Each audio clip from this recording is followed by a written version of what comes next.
Hello kids, magical stories में आपका स्वागत है। मेरे चैनल को सब्सक्राइब करें और हर आने वाली नई वीडियो को एंजॉय करें। रंगीला मेंढक की कहानी एक खूबसूरत मेंढक की जिसका रंग लाल होता है और उसका नाम रंगीला था।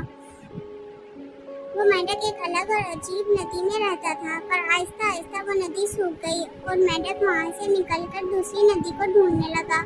और फिर वो खूबसूरत और बड़ी नदी में पहुँचा जहाँ पर बहुत सारे मेंढक थे, पर सारे मेंढक रंगीले से बहुत अलग थे। रंगीला बहुत हैरान था, पर दूसरे मेंढक रंगीले को देखकर और ज्यादा हैरान थे। रंगीला जैसे ही पानी में उतरने लगता है तो वहाँ का सरदार बोलता है, यहीं रुक जाओ। रंगीला डर जाता है।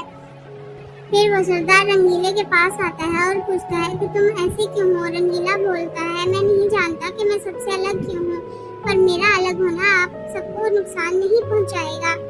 ये बात सुनकर सरदार चुप हो जाता है, पर वो रंगीले को कहता है कि वो पहले एक इम्तिहान पास करे, फिर वो इस नदी में रह सकता है। सरदार रंगीले को एक नदी का पता देता है और कहता है कि इस नदी में हमारा कुछ कीमती सामान है। मैं चाहता हूँ कि तुम हमारा वो सामान वहाँ से ले आओ, फिर तुम इस नदी में रह सकते हो।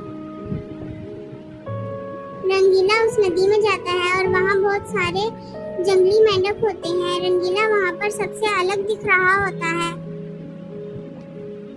और ये देखकर सब हैरान होते हैं। कोई रंगीले को कुछ नहीं कहता और रंगीला सामान लेकर आ जाता है। सरदार बहुत खुश होता है और रंगीले को नदी में रहने की इजाजत दे देता है।